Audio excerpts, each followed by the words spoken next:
Söyle Tanrım söyle, söyle. Gelmesinler, gelmesinler, gelmesinler.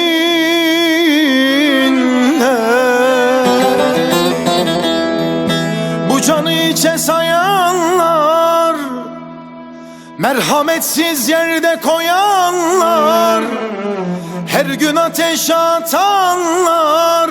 Söyle Tanrım, söyle Tanrım, gelmesinler.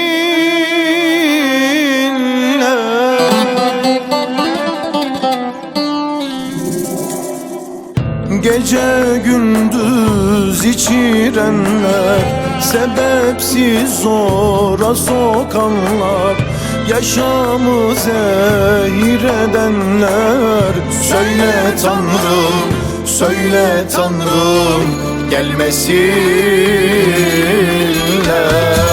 El tutmayan vefasızlar, zahmeti menfaat sayan, yaşarken mezar kazanlar. Söyle Tanrım, söyle Tanrım, gelmesinler.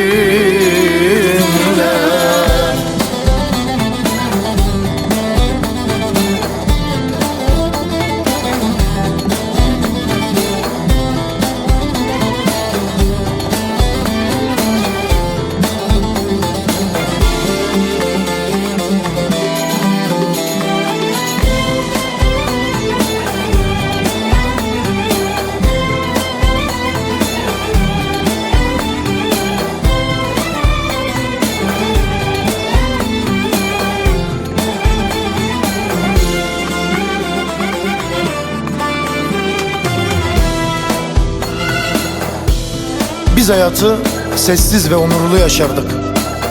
Yavan ekmek soğanla 3 gün doyardık. Babalarımızın dilinde bir gurbet türküsü, analarımızın gözünde sılada hasretle doğardık. Bir yanımızda yoksulluk, bir yanımızda yıkıklık.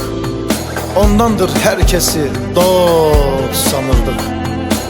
Sırtımız dost bildiklerimizin hançerleriyle doldu. Kime can dediysek canımızı yaktı. Şimdi sana haykırıyorum, söyle Tanrım, söyle, gelmesinler, gelmesinler. Gece gündüz içirenler, sebepsiz zora sokanlar, yaşamı zehir edenler. Söyle Tanrım, söyle Tanrım, gelmesinler. El tutmayan vefasızlar, zahmeti menfaat sayan, yaşarken mezar kazanlar. Söyle Tanrım, söyle Tanrım, gelmesinler.